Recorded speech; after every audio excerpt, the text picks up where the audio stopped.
आपल्याला लक्षात असेल की 23 जुलैला 2023ला लोकसभेच्या निवडणुकीच्या पहिले पियुष गोयल त्यावेळेचे तत्कालीन वस्त्रोद्योग मंत्री होते, केंद्रातले मंत्री, राज्यातले मंत्री, या सगळ्यांनी अमरावती या ठिकाणी टेक्सटाईल पार्कचं भूमिपूजन केलं.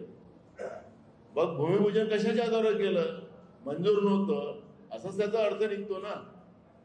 मग निवडणुकीवर डोळा ठेवून आम्ही फार विदर्भामध्ये काम करायला निघालेलो आहोत, या महाराष्ट्रामध्ये काम करायला निघालेलो आहोत असं चित्र दाखवण्याचं काम, खोटा प्रचार, खोट्या घोषणा हा भाजपचा गोरखधंदा आहे हे त्याच्यातून स्पष्ट होत.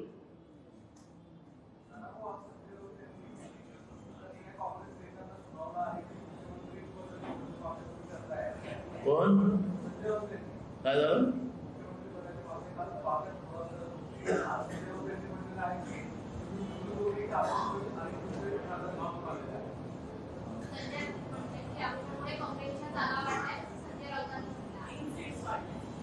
संजय राऊतांचं फार काही तुम्ही ऐकत नको का?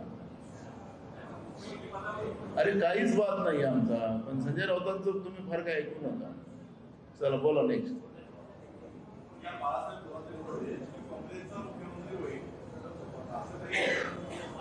त्यांच्या तोंडातून अनावरणाने निघालं, त्यांनी ते मान्य केलं. काल पत्रकार परिषदेमध्ये त्यांना हा प्रश्न विचारला, त्यांनी सांगितलं की काँग्रेसच्या नेतृत्वात महाविकास आघाडीचं सरकार महाराष्ट्रात येणार आहे असं बाळासाहेबांनी सांगितलं.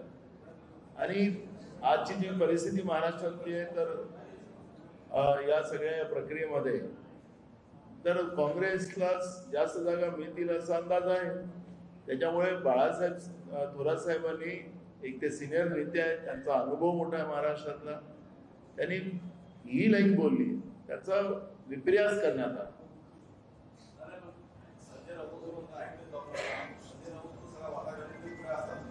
हे जागा वाटपामध्ये आहे.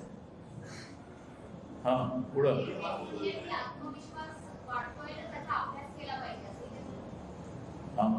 त्यांचं मी तुम्हाला सांगितलं ना, आम्ही काहीच बोलणार नाही संजय राऊतांबद्दल, त्याच्यामुळे तुम्ही खूप ऐकू नका असंच मी म्हटलेलं आहे. त्याचं उत्तर तेवढंच आहे ना.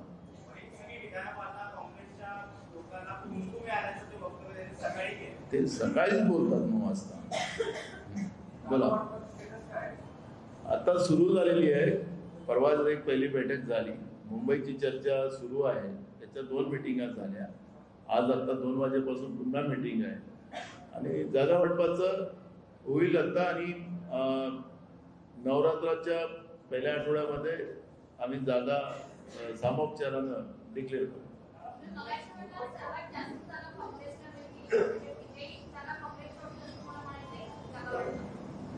आता जे काही परिस्थिती, भौगोलिक परिस्थिती महाराष्ट्रातली आपण पाहिली, विदर्भ, मराठवाडा, उत्तर महाराष्ट्र, पश्चिम महाराष्ट्र, कोकण आणि मुंबई, या सगळ्या परिस्थितीमध्ये आमच्या अलायन्सला पण माहिती आहे आणि आता आपण लोकसभेतही ते पाहिलेलं आहे. त्याच्यामुळे या सगळ्या गोष्टीचा बदल सगळ्यांनाच कळत आहे आणि त्याच्यामुळे